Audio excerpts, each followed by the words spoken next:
Merci. Idéalvoyance.fr, coaching de vie spirituelle par téléphone, chat et email présente. Sud Radio, à votre écoute, 16h-17h, Alexandre Delovan.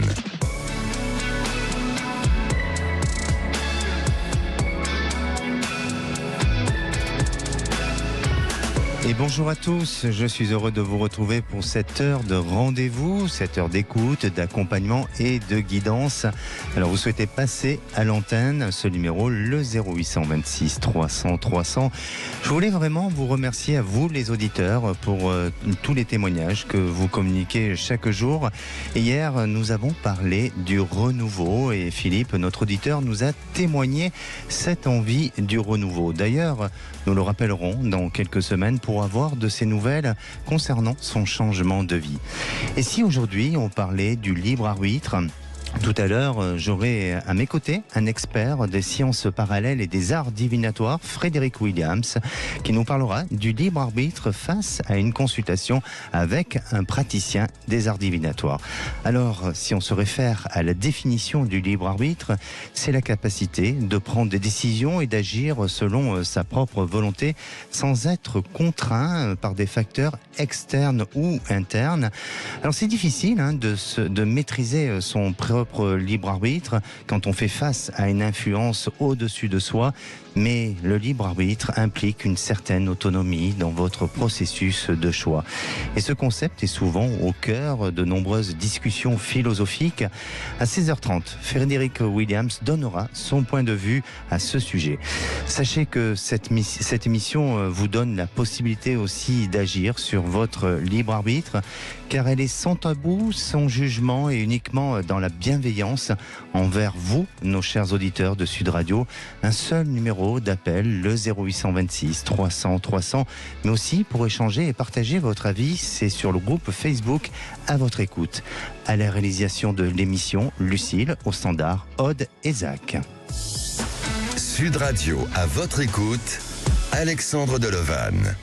Et si on écoutait Jean-Philippe ? Bonjour Jean-Philippe.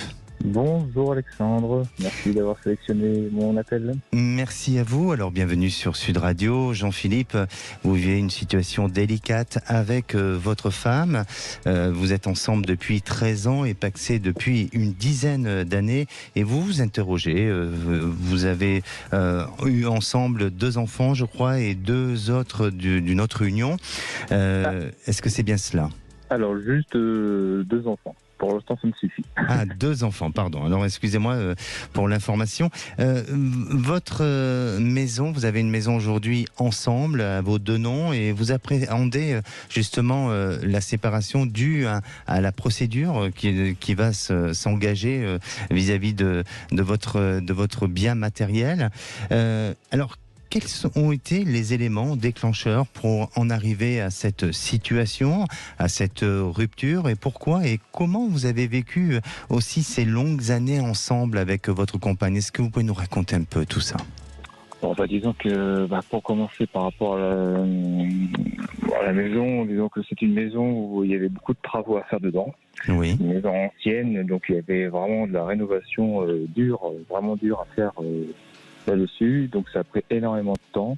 Alors au début, forcément, il y a un peu d'effervescence, quand on achète, on se lance tous les 2 dans les travaux, tout roule, on va dire à ce moment-là, mais bon, au bout de plusieurs mois ou semaines, années quand même, bon, ça traîne, on a eu des soucis avec des artisans, bon, après, on voit bien que financièrement, faut quand même répondre présent sur tous les plans. Et puis après il y a eu la naissance des enfants, donc du coup ça vivre dans les travaux, dans la poussière avec les enfants, etc. C'était pas simple non plus, ça c'est sûr. Bien sûr. Et par la suite,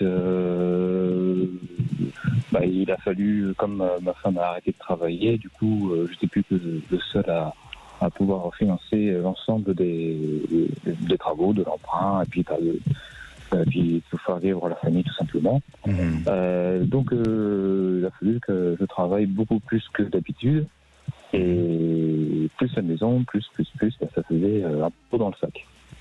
Alors justement, déjà, de quel département ou de quelle région vous nous appelez, Jean-Philippe ? Dans le 49. Dans le 49. Et là, bon, ça c'est compliqué hein, avec votre épouse. Est-ce que vous pensez que c'est lié justement à ce projet-là d'habitation qui a donné des tensions, ou est-ce qu'il y a autre chose qui ont été déclencheurs à ce que vous en arrivez là aujourd'hui ? Je pense que c'est un élément déclencheur, oui. Enfin, ça fait partie d'un de mes éléments, c'est que ma femme s'est vraiment concentrée beaucoup sur les enfants, ce qui est très bien, hein, une très bonne mère, il n'y a pas de problème. Mais le couple, par contre, on a pris un petit peu un coup. Après, c'est sûr que comme je disais, elle fait de toujours travailler, à faire des heures pas possibles toute la journée, et puis encore dans cette maison pour la rénover, etc. Bon, le soir, c'est sûr que ça n'aide pas. Et puis ma femme, du coup, elle s'est plus reportée sur les enfants. Donc voilà, un peu de l'incompréhension. Et puis peut-être que voilà, on va dire que ça n'a pas été simple. Voilà. Voilà. Est-ce que vous vous reprochez des choses, de ne pas avoir fait à temps, ou d'avoir oublié, ou d'avoir manqué ? Est-ce que vous reprochez quelque chose vis-à-vis de votre histoire ? Reprocher, j'aurais peut-être... Vous regrettez peut-être ? Peut-être qu'il n'aurait pas fallu prendre une maison comme ça. Le projet était trop ambitieux, vous voulez dire ? Le projet était trop ambitieux. Quand on est à deux, ça roule, mais quand finalement, à un moment donné, on se retrouve plus tout seul, même à essayer de voir avec certaines entreprises pour la création de cuisines sur mesure ou autre, et puis il faut finalement, c'est toujours tout seul à faire les démarches, etc. À un moment donné, c'est sûr qu'on se sent un petit peu seul dans le projet, et puis voilà. Et d'un point de vue matériel, il est à la hauteur de ce que vous pouvez avoir et de ce que vous pouvez posséder aujourd'hui, ce projet-là ? Avec de la patience, oui. Oui. Alors, je vous parle de ça parce que je pense que c'est ce qui a été aussi une crainte et une peur. C'est-à-dire que peut-être vous l'avez vécu autrement et différemment, mais je sens que votre compagne est aussi dans cette peur, dans cette inquiétude. C'est pour ça qu'elle travaille beaucoup, et il y a une peur de ne pas pouvoir assumer ce projet si ambitieux. Et ça a effectivement creusé l'idée en tous les cas, ça n'a fait que alimenter, si vous voulez, l'idée d'une éventuelle séparation dans l'avenir. Et donc, votre questionnement aujourd'hui est de savoir si ça va bien se passer, et si cette maison, vous allez pouvoir la vendre, ou quelle est votre question exactement ? Ma question, en fait, tout simplement, comme il va y avoir la séparation, c'est un peu unique, mais ma femme ne souhaite même pas avoir sa part. Donc, vous voyez, ça va rajouter pas mal de choses, de paperasse. Après, je ne sais pas si la banque voudra suivre avec juste moi comme pour la suite du dossier, quoi. Parce que maintenant, on ne sera pas à deux, je ne serai plus tout seul. Donc, au niveau des assurances, etc., je ne sais même pas s'ils voudront. Et quelle est votre question, justement ?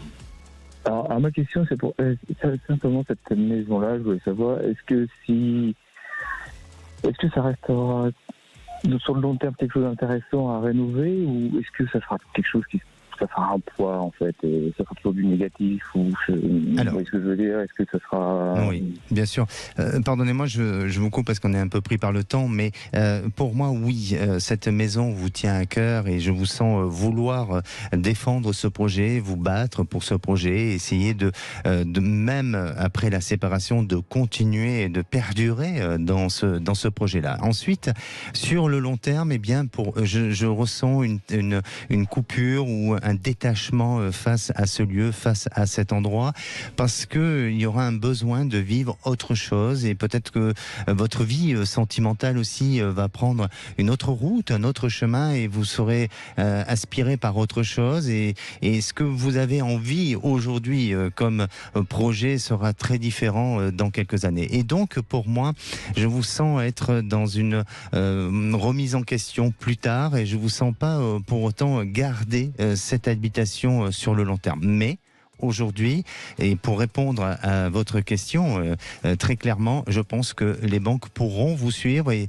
il y a un aspect assez favorable à ce que vous puissiez aller jusqu'au bout de cette rénovation, mais ça sera quand même assez compliqué pour vous. Merci à vous, Jean-Philippe. Merci, Alexandre. Merci. N'hésitez pas à nous tenir au courant et puis à nous faire part aussi de votre évolution et puis de vos changements de vie. Et de mieux sûr, merci encore. Merci de votre fidélité à Sud Radio. Merci, au revoir. Vous souhaitez passer à l'antenne, c'est le 0826 300 300. On se retrouve juste après une pause, tout simplement. Sud Radio, à votre écoute, 16h-17h, Alexandre Delovan.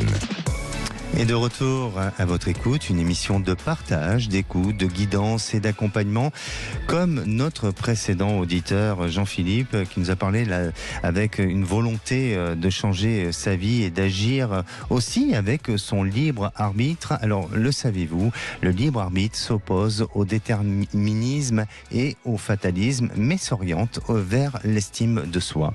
En tous les cas, n'hésitez pas à nous appeler au 0826 300 300, car cette émission vous donne le droit au libre arbitre. Et maintenant, à votre écoute, c'est le tour de Sabrina. Bonjour Sabrina. Bonjour. Bienvenue sur Sud Radio. Merci. Alors Sabrina, vous vous êtes séparée il y a un mois avec votre compagnon. Vous étiez ensemble depuis 4 ans. Oui. Cette rupture a été faite à son initiative parce que apparemment il vous a trompé. Oui. Alors Sabrina, racontez-nous comment vous vous êtes rencontrée déjà avec cet homme, comment vous avez vécu votre histoire ensemble jusqu'à cette rupture. On s'est rencontrés via un site. Oui. On a discuté pendant un certain nombre de mois, puis on a fini par se rencontrer et on a vécu une relation sans vivre vraiment côte à côte. On se voyait 3-4 jours par semaine ensemble et on avait des projets d'avenir ensemble. D'accord. Sabrina, le jour où vous vous êtes rencontrés, est-ce que cet homme était disponible ? Oui.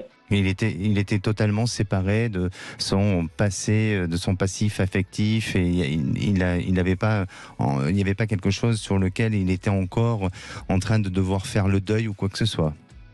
Alors ça, je sais pas. On n'en a pas vraiment parlé.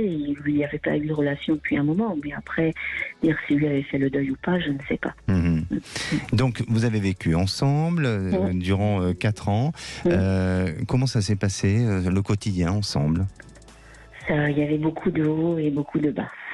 Oui. C'était très, très irrégulier comme relation. Il y avait des moments où tout était, je dirais, presque magnifique. Et puis des moments où c'était difficile. On a été déjà séparés l'année dernière et on s'était retrouvés.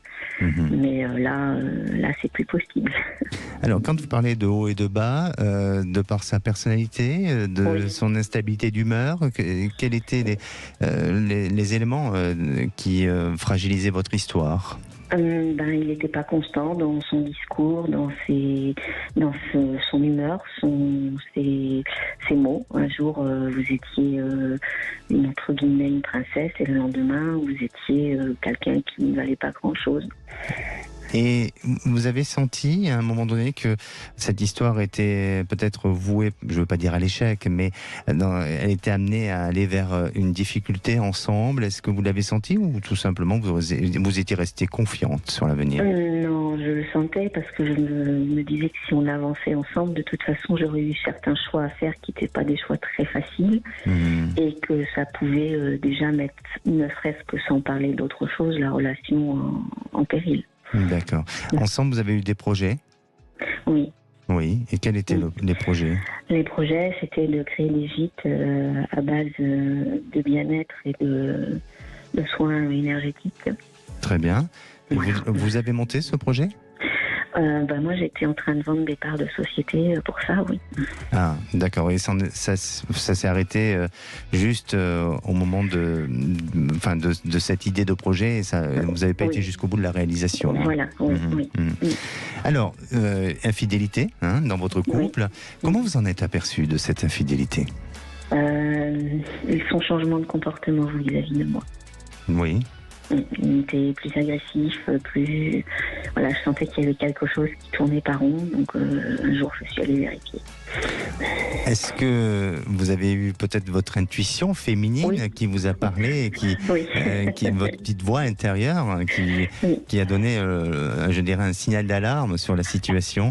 Et c'est vous-même qui vous avez découvert cette infidélité ou c'est lui qui vous l'a dit ? Non, c'est moi. Comment vous excusez-moi, hein, je suis curieux et comment vous avez découvert cette infidélité-là? Je suis allée devant chez lui et j'ai vu qu'il était censé être avec des amis hommes et que finalement c'était une femme qui sortait de chez lui. Voilà. Et quelle a été votre réaction, justement? Sur le coup, je me suis tue. Et puis, au bout de 15 jours, c'est sorti, mais pas de la bonne manière, sûrement, mais c'est sorti. Et on s'est séparés suite à ça. Est-ce que vous avez envie de lui pardonner? Pas vraiment. Pour quelle raison?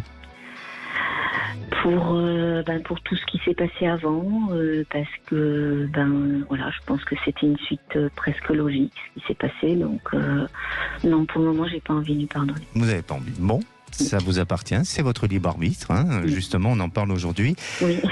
Et est-ce que vous vous sentez mieux depuis cette rupture, ou est-ce que c'est quelque chose de lourd pour vous à porter? Quelque chose de très lourd. De très lourd, pourquoi? Il y a une culpabilité, il y a quoi? Non, il y a un an que voilà, je suis investie à 100% et j'ai quitté ma région, j'ai fait plein de choses, donc voilà. Il y a un sentiment d'inachevé peut-être. Oui. Et donc aujourd'hui, quel est votre questionnement et quels sont vos projets? Alors mes projets, ça va être déjà de repartir plus vers ma famille et reprendre une activité salariée. Et ma question, c'est justement de savoir si je vais réussir à passer ce cap. Et puis me restabiliser, retrouver une vie normale entre guillemets avec quelqu'un de normal aussi, parce que voilà, ça a été une relation tellement particulière que j'ai besoin de me recadrer sur le travail. Bien sûr. Et je crois que justement vous allez focaliser votre pensée et vos projets sur votre travail. C'est ce que je ressens pour vous, Sabrina. Alors oui, je vous sens vous rapprocher à nouveau de votre famille, parce que c'est normal. Hein, quand on a une famille, souvent c'est notre repère, c'est ce qui nous amène à rentrer dans notre bulle de confort. Mais de ce que je ressens pour vous, c'est que vous n'allez pas y rester longtemps près de cette famille, parce que vous avez un nouveau projet qui va vous amener à vous déplacer. Alors, votre famille, elle se situe où exactement? En Bretagne. Ah, alors, j'allais vous parler de la Bretagne. Bon, écoutez, oui, pour moi, il y a la Bretagne. Alors, vous pouvez vous déplacer, peut-être pas très loin, mais peut-être c'est une question de, je dirais, de quelques kilomètres, de département. Mais en tous les cas, oui, la Bretagne semble ressortir pour vous. Et pour moi, vous avez un projet qui va se mettre en place. Et le projet est peut-être un peu identique à celui que vous aviez eu auparavant avec cet homme. Donc, ne lâchez pas l'idée de ce que vous aviez eu envie de construire jusqu'à présent. Ne lâchez pas l'idée de reconstruire votre vie, d'accueillir ce nouveau bonheur et de laisser place à de l'inconnu, à de la nouveauté, parce que oui, pour moi, vous êtes dans cette phase de reconstruction, mais aussi dans cette phase de nouveaux choix de vie. Et quand je parle de nouveaux choix de vie, c'est aussi de rencontrer de nouvelles personnes, parce que vous allez effectivement vous rapprocher d'une famille, mais je sens que vous allez vouloir aussi changer certains repères que vous avez eus jusqu'à présent, et donc aller vers de nouvelles personnes, de nouvelles connaissances qui vous permettront de changer votre réseau et qui vous permettront aussi de vous réaliser dans une nouvelle vie sentimentale, parce qu'à partir de cette fin d'année, vous êtes dans un nouveau cycle de vie et dans un nouveau changement. Ce mois d'octobre est assez important pour vous. Ce mois d'octobre est un mois qui va vous donner un signe de changement, un signe de peut-être de nouveau démarrage. Donc ça serait peut-être intéressant de nous rappeler d'ici la fin du mois d'octobre pour faire un point sur votre situation, parce que déjà il y aura des idées, il y aura des choses qui se seront enclenchées d'ici cette fin de mois d'octobre. Après, bien entendu, vous devez guérir de vos blessures et de votre blessure émotionnelle et affective, mais vous verrez que pour moi, à partir du début de l'année 2024, vous êtes dans une transformation de vie et tout ça va être derrière vous. D'accord. Merci Sabrina de votre intervention et de votre témoignage. Alors on se donne rendez-vous pour cette fin octobre, ça vous va ? Oui, d'accord. Eh bien on va le noter, le standard vous rappellera à cette période-là. Oui. Et puis en attendant, n'ayez pas peur de l'avenir. D'accord. Merci. beaucoup. Allez, vous souhaitez passer à l'antenne, seul numéro, le 0800 26 300 300. Ne bougez pas, on se retrouve dans un instant et on se retrouve avec Frédéric Williams, un expert dans le paranormal. Merci. Sud Radio, à votre écoute, 16h-17h, Alexandre Delevanne. Et de retour sur Sud Radio, il est 16h30. Alors aujourd'hui, nous parlons du libre arbitre. Et j'ai ce plaisir d'accueillir notre premier intervenant, Frédéric Williams. C'est un expert dans les arts divinatoires. Et justement, au quotidien, il est face à une clientèle. Alors je crois qu'il a les bons mots pour agir avec son libre arbitre. Bonjour Frédéric Williams. Bonjour Alexandre, comment allez-vous ? Je vais très bien, merci, heureux de vous accueillir sur l'antenne de Sud Radio. Alors Frédéric Williams, vous êtes médium, c'est ça ? Oui, tout à fait. Donc déjà, bonjour à vous tous, bonjour à tous les auditeurs. Donc je m'appelle Frédéric Williams, certains me connaîtront, d'autres beaucoup moins. Et j'exerce donc la voyance depuis de nombreuses années. Et elle est totalement inhérente à ma vie. Donc en fait, je suis médium pur, médium de naissance. Et ça veut dire quoi ? Ça veut dire que j'ai des flashs, des visions, des ressentis, dès lors que je puisse entendre votre voix ou vous rencontrer, vous voir.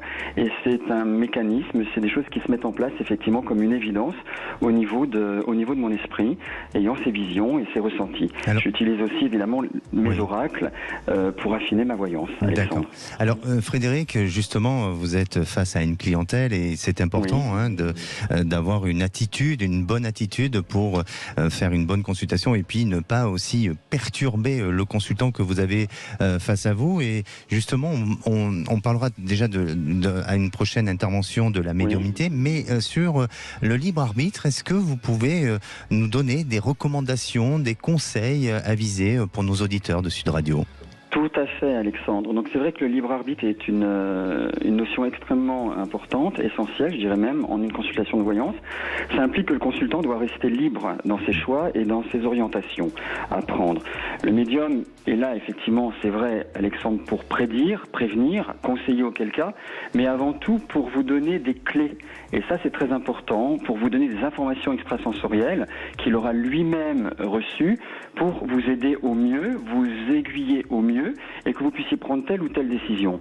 Décision, Alexandre, d'ailleurs, et je m'adresse à vous tous, décision pour laquelle vous n'auriez pas nécessairement pensé, parce que englué dans une situation, aveuglé par celle-ci, ou totalement perdu.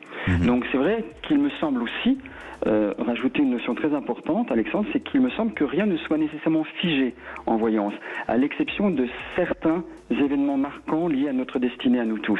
Je fais référence à des séparations affectives, sentimentales, des ruptures professionnelles, personnelles. Et là, c'est au médium de vous l'expliquer, c'est au médium de faire la part des choses entre ce qui relèvera plus du libre arbitre, où vous aurez donc justement votre liberté de penser et d'agir, et tous ces faits marquants qui apparaissent comme incontournables ou inévitables par rapport à votre vie.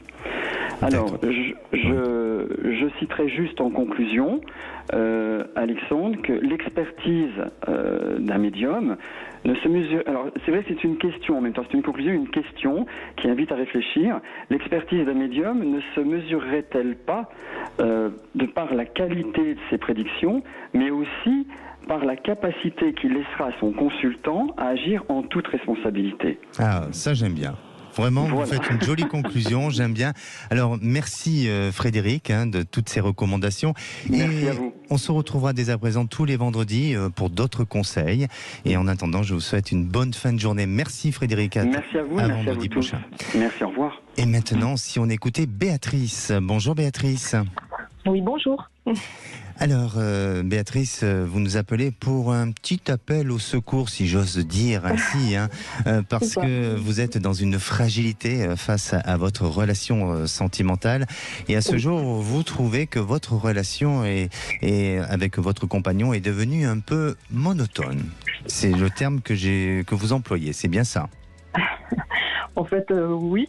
Oui, mais vous pouvez dire non, vous avez le droit, mais je peux vous appeler pour ce genre de problématique. C'est ça. En fait, c'est pas vraiment monotone, c'est que c'est assez insatisfaisant globalement. On est très différents. tous les deux. Et du coup, voilà, il est difficile de vivre ensemble parce qu'on a des centres d'intérêt différents, des façons d'être différentes. Voilà. Et en fait, c'est un peu depuis le début comme ça. Alors Béatrice, justement, vous êtes ensemble depuis une dizaine d'années avec sous un statut de concubinage. Racontez-nous un petit peu le quotidien de votre compagnon, puisque il y a quelques fragilités, quelques difficultés. Et comment puis-je vous aider, justement ? En fait, c'est vrai que comme ça se passe pas très bien, moi j'aimerais arrêter cette relation. Mais j'ai vraiment peur en fait de faire de la peine. Même si je pense que lui aussi n'est pas complètement heureux dans notre relation, mais je sais que voilà, lui il n'a pas trop envie d'arrêter. Et moi j'aimerais arrêter et j'aimerais avoir votre conseil, savoir si je vais y arriver ou si, comme je veux pas lui faire de peine, est-ce que je vais continuer comme ça. C'est intéressant quand vous dites j'ai peur de lui faire de la peine. Pour quelle raison ? Est-ce que vous culpabilisez d'une situation ? Est-ce que vous-même vous manquez de sincérité avec vous-même, hein ? Pas forcément avec lui, mais avec vous-même. Est-ce que vous avez essayé de réfléchir sur cette notion j'ai peur de faire de la peine ? Oui, je pense que je suis assez dépendante du regard des autres, donc des gens qui me sont proches, j'ai pas envie de les décevoir. Et est-ce que dans ce j'ai peur de faire de la peine, il n'y aurait pas encore du sentiment vis-à-vis de cet homme, envers cet homme ? Je pense pas. Enfin, j'aime bien parce que c'est quelqu'un de gentil. Il est gentil, mais c'est vrai qu'on est différents. C'est plutôt ça. Non, de sentiment d'amitié à la rigueur, mais pas plus que ça. Et vous avez envie de quoi aujourd'hui ? Je sais pas, d'être un peu seule peut-être, ou de retrouver quelqu'un qui me convienne mieux, mais être capable d'arrêter cette relation-là. Être capable, oui. Alors, pardonnez-moi, Béatrice, je ne veux pas vous contrarier, mais je vous sens encore être attachée un petit peu à cette histoire. Je comprends que vous n'ayez plus un sentiment ou une pulsion d'amour envers cet homme, mais je vous sens être dans cette notion encore de questionnement, de prise de recul, mais en n'ayant pas cette capacité et toutes ces armes pour dire stop, j'arrête et chacun sa responsabilité et j'assume ma vie en changeant les choses et le cours de mon existence. Et là, vous êtes encore dans cette notion de... Comme si vous étiez au bord d'un précipice en disant est-ce que j'y vais, je saute ou je saute pas ? Sauf que vous avez peur de cette chute. Et si vous apportez, je dirais, tous les éléments nécessaires, et si vous apportez aussi une certaine forme de conviction, une certaine forme de détermination, et pour le bien de tous, parce que parfois une rupture c'est difficile à vivre, de toute façon je crois que personne aime vivre ce genre de choses, mais parfois ça libère aussi l'individu. Est-ce que ce ne serait pas le moment de vous libérer tous les deux ? Est-ce que ce ne serait pas à ce moment-là ? Alors, réfléchissez, mais moi je pense qu'on parle encore de sentiments. Et quand j'entends votre analyse, votre témoignage, eh bien je me dis, j'ai face à moi, ou j'écoute une personne qui... Même si elle a un désir, elle a l'envie d'un changement et elle a envie de rêver, elle a envie qu'on lui apporte de la nouveauté dans sa vie, j'ai une Béatrice qui a encore un peu de sentiment pour la personne qui est à côté de lui. Donc, essayez de vivre le moment présent ensemble et puis tous les deux de discuter, sans vous faire de mal, mais de vous rendre à l'évidence et de prendre des décisions ensemble. D'accord. Oui, que ça ne vienne pas uniquement de moi. Et que ça ne vienne pas uniquement de vous. Exactement. Est-ce qu'il arrive à communiquer ? C'est assez difficile. C'est difficile ? Pour quelle raison ? Alors, je pense qu'on a du mal à se comprendre. On a du mal à voir ce que l'autre veut dire et tout le dialogue est assez difficile. C'est vrai. Et au niveau relation familiale, il est proche de la famille. C'est quelqu'un qui est assez sociable avec sa famille ? Non. En fait, on est comme un couple recomposé, on va dire. Mais c'est vrai que moi, je ne vois pas sa famille, elle ne voit pas la mienne non plus. D'accord. Donc, il compte beaucoup sur vous. Oui. Il faut que vous vous libérez tous les deux. Alors je ne dis pas qu'il faut vous séparer, je cautionne pas les ruptures ou les séparations, mais en attendant, vous êtes dans une notion un petit peu de souffrance et lui il est peut-être dans cette notion de souffrance et de parler, la parole est exutoire et ça libère pas mal de choses. Donc il faut entreprendre justement cette discussion pour libérer les choses et puis reprendre chacun sa liberté. N'hésitez pas à nous tenir au courant et si vous avez besoin d'aide, eh bien, un seul numéro, le 0826 300 300. Merci beaucoup. Merci à vous, Béatrice. Au plaisir. Et la parole est à Françoise. Bonjour Françoise. Bonjour, merci de m'écouter. Bienvenue sur Sud Radio. Oui, merci. Alors, Françoise, aujourd'hui, vous nous appelez pour l'évolution professionnelle de votre époux. Il y a quelques années, vous étiez dans une spirale un peu négative avec des problèmes familiaux, une instabilité professionnelle, et ça concernait votre mari, hein, bien entendu. Et depuis 5 ans, il a changé de secteur d'activité. Il est dans le secteur de l'immobilier, c'est bien ça? Alors, il a changé d'employeur, mais il est toujours resté dans ce secteur. Il est toujours dans le même secteur, d'accord. Mais depuis 5 ans, il est dans une autre énergie, dans une autre vibration. Et vous avez réussi à dépasser le cap et la difficulté matérielle. Et le couple a pu se reconstruire un petit peu? Alors le couple, il n'était pas déconstruit. Le couple, il a traversé des problèmes liés au travail et à la santé de certains membres de la famille. Aujourd'hui, on est à l'équilibre. D'accord. Mais j'imagine quand même, Françoise, quand il y a des fragilités matérielles, ça crée des tensions et on ne peut pas dire que le couple soit totalement harmonieux. Il y a quand même une fragilité. Même si vous étiez là et même si vous étiez soudés entre vous. Mais ça peut créer quand même une certaine forme de fragilité. Vous pouvez le reconnaître. Bien sûr. Bon. Bien sûr. Bien sûr. Ça va. J'ai eu peur. Bien. Et aujourd'hui, racontez-nous. Aujourd'hui, nous pensons être à l'équilibre, justement, autant point de vue personnel que professionnel. Et il a été approché par un chasseur de tête. Et donc, la première fois, deuxième fois, troisième fois, et puis pourquoi pas. Aujourd'hui, il y a quelque chose qui doit se profiler et dont je souhaiterais savoir d'une part si c'est quelque chose qui va se concrétiser et si surtout si lui va être comment dire, pas capable, parce qu'il en est capable, mais qui ne se mette pas en danger. D'accord. Parce que ça a été collégial, on en a parlé en famille. Et l'idée, c'est qu'effectivement, pourquoi pas, ça peut être très très bien pour lui, mais on souhaite qu'il ne soit pas en danger. En danger psychologique, la masse de travail qui va être demandée, l'investissement, les changements, ça on peut s'y adapter, mais c'est surtout le préserver. D'accord. Est-ce que ça impliquerait aussi un changement de vie ailleurs, de lieu géographique ? Alors il y aurait un changement de lieu, oui effectivement, mais qui en soi qui peut très bien être géré. Qui peut se gérer, oui. Et quand vous parlez d'une surcharge de travail, est-ce que lui se sent apte ou est-ce qu'il est très motivé justement à aller vers ce poste-là et cette fonction-là ? Tout à fait, tout à fait. D'accord. C'est quelqu'un qui aime les challenges, qui est reconnu dans son travail, mais ça n'empêche que vu ce qu'il a pu traverser, et puis que je dis on a pu traverser parce qu'il a été accompagné, on souhaite qu'il ne se remette pas en danger. Il a un bon équilibre. Mais vous savez, votre mari, de ce que je ressens chez lui, c'est que c'est un homme qui effectivement aime les challenges et c'est un homme où tout le long de sa vie, il a traversé des périodes qui ont été des périodes plus fastes et puis des périodes qui ont été plus difficiles. C'est un peu son karma, c'est un peu son cycle de vie, c'est un peu lui, c'est sa personnalité.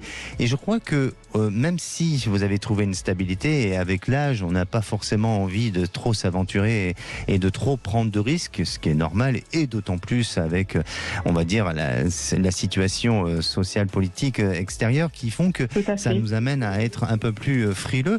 Mais je crois vraiment que ça s'intègre à sa personnalité, ça s'intègre à la personne que vous avez à côté de vous, et peut-être il faut lui faire confiance à nouveau. Il faut lui faire confiance, même si le challenge est là, même si les risques sont là, mais les risques sont aussi dans l'activité professionnelle dans laquelle il est aujourd'hui. Et ils sont encore peut-être plus importants, pour une simple et bonne raison, et de ce que je ressens bien entendu, parce que je ne fais que sur la notion du ressenti de la guidance, mais je sens que dans son activité actuelle, même si ça fonctionne, votre mari est en train de se lasser progressivement de cette Tout à activité. Et dans le temps, eh bien, l'activité risque de diminuer ou risque de ne plus être dans le même essor ou dans le même développement qu'aujourd'hui. Donc c'est pour ça, aujourd'hui, ça doit être quelque chose qui doit le vivre de l'intérieur. C'est-à-dire qu'au fond de lui, il ne faut pas qu'il se laisse influencer par toute une influence extérieure, hein, que ce soit familiale ou même professionnelle, mais il faut qu'il laisse parler sa petite voix et justement son libre arbitre. On est justement dans cette notion de libre arbitre, de sentir si il se sent lui capable. Et même si il est face à des difficultés, vous verrez que il a envie de ce défi, il a envie de ce challenge et il arrivera à surmonter les étapes. Donc pour moi, oui, il va vers le changement. Et les risques sont amoindris. D'accord, mais c'est surtout lui, sa personne, sa santé, son équilibre qui nous importe. Parce qu'on lui fait confiance. On lui fait confiance. Il en est capable. Oui, exactement. Et il sera accompagné. Et il sera accompagné et il a toutes les, je dirais, les capacités et les compétences pour y arriver. Ça, je ne le remets pas en cause, effectivement. Mais c'est simplement sa personne. Parce que quelquefois, c'est un peu... Ben oui, quand on prend des décisions, on les assume. Et après, il faut assumer. Et je ne voudrais pas qu'il soit fragilisé. Voilà, c'est ça, le terme. Faites-lui confiance, Françoise. D'accord. D'accord. Très bien. Et merci beaucoup. Continuez à vous aimer, à vous protéger. C'est beau d'avoir une famille comme ça qui s'aime. Eh ben, je vous remercie. On y croit. Merci, prenez soin de vous. Merci. Merci. Bonne fin de journée. Merci. Allez, c'est le temps d'une pause. N'hésitez pas à échanger sur le groupe Facebook à votre écoute. On vous attend 0826 300 300 et à tout de suite. Sud Radio à votre écoute, 16h-17h, Alexandre Delovan. Et de retour sur Sud Radio pour cette dernière partie avant de retrouver les vraies voix présentées par Philippe David et Cécile de Minibus. N'hésitez pas à poster vos commentaires depuis le groupe à votre écoute sur Facebook. Ah, quel bonheur de vous écouter tous les jours. Je ne me lasse pas de vos témoignages et d'ailleurs, on va écouter celui de Lucia. Bonjour Lucia. Bonjour Alexandre. Merci. Bienvenue sur Sud Radio. Merci de m'accueillir. Ben avec plaisir. Alors, Lucia, vous êtes mariée depuis 24 ans et depuis 2-3 ans, rien ne va plus très bien dans votre couple. Vous vous disputez apparemment souvent et à tel point que vous pensez qu'il peut avoir une relation extra-conjugale. Alors, qu'est-ce qui vous fait penser à cela ? C'est que je l'ai surpris ce week-end en discutant avec une femme. D'accord. Et puis il m'a avoué que c'est qu'il parlait à quelqu'un et qu'il allait me quitter. Ah. Et qu'il m'a pas encore trompée. Ça, je n'en suis pas sûre. J'ai des doutes, des grands doutes, mais qu'il allait me quitter. Eh bien, c'est dur, comme décision et comme information. Donc là, et oui, c'est dur. Très, très dur. Au bout de 24 ans. Quand même. Au bout de 24 ans. Oui. Et comment vous avez réagi ? J'ai réagi, donc maintenant, là, tu vas m'écouter, tu vas pas fuir, donc tu vas m'expliquer tout ça. D'accord. Il m'a dit que ce n'était pas d'aujourd'hui, qu'il voulait déjà partir il y a très longtemps. Et même s'il partait, ce n'était pas à cause d'une femme. C'est lui-même qui voulait partir. Déjà. D'accord. Lui-même, de lui-même. Pardonnez-moi, il a quel âge votre mari aujourd'hui ? 52 ans. 52 ans. Est-ce que vous pensez qu'il est dans la crise de la cinquantaine ? Ah oui, j'en suis presque sûre, surtout au niveau sexuel, je pense. Ah, alors justement, on pourra en parler sur l'émission précédente de Brigitte Lahaye, mais est-ce que vous n'avez plus d'intimité ? Au contraire, très excessif. Et il insiste et parfois il n'arrive pas. Donc je pense qu'il a peur de ne plus y arriver, justement. Bien. Et pour vous, ça cause un souci ? C'est mon ressenti. Pour moi, ça ne cause pas un souci. C'est que c'est trop pour moi. Je lui ai donné mon ressenti. C'est beaucoup trop.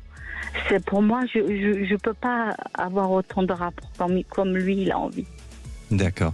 Et vous pensez que ça peut être un frein justement par rapport à la continuité de votre histoire et que c'est une des raisons pour lesquelles aujourd'hui il a un besoin d'autres envies, d'autres désirs, aussi d'autres fantasmes. Il a peut-être besoin. Peut-être. Oui. Et est-ce que vous avez essayé ensemble de diversifier votre intimité et d'aller vers d'autres possibilités? C'est très difficile de parler de ça avec lui. Il est fermé. On n'a pas les mêmes avis là-dessus, quoi. D'accord.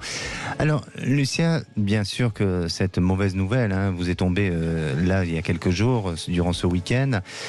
Quelle a été votre réaction, vous, pas par rapport à lui, mais vous, quelle est aujourd'hui votre réflexion face à peut-être à cette prise de décision plus tard?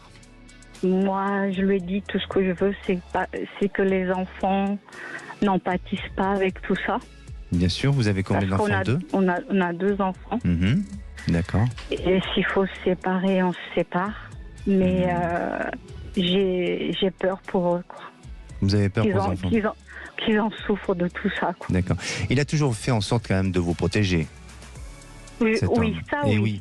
Et c'est pour ça que vous avez peur. C'est-à-dire qu'il a toujours assumé son rôle de protecteur, l'envie de protéger sa famille et de vous accompagner. Et aujourd'hui, il y a un sentiment de perdre une partie de vous, ce qui est normal, parce que c'est déjà votre mari, et aussi d'accepter ce changement.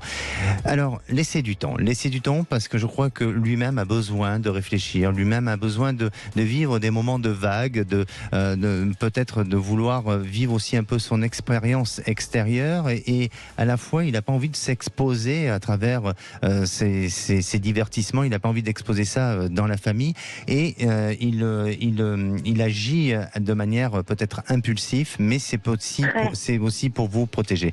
Et je pense que ce qui est important pour vous aujourd'hui, c'est de prendre du recul, c'est-à-dire de prendre acte et connaissance de l'information, de prendre du recul, peut-être de décider d'une petite séparation provisoire, le temps de réfléchir pour peut-être éventuellement essayer de trouver une solution et essayer d'aller vers une reconstruction ensemble. Parce qu'il y a quelque chose en moi, et je ne veux pas vous donner un faux espoir, mais il y a quelque chose en moi qui me dit que c'est peut-être pas complètement terminé. Mais par contre, oui, vous êtes dans un passage à vide, vous êtes dans un passage où il y a une séparation peut-être qui s'impose et que lui a besoin de vivre son expérience pour mieux réfléchir après et pour aller vers autre chose et puis après pour aussi mieux se reconstruire avec vous.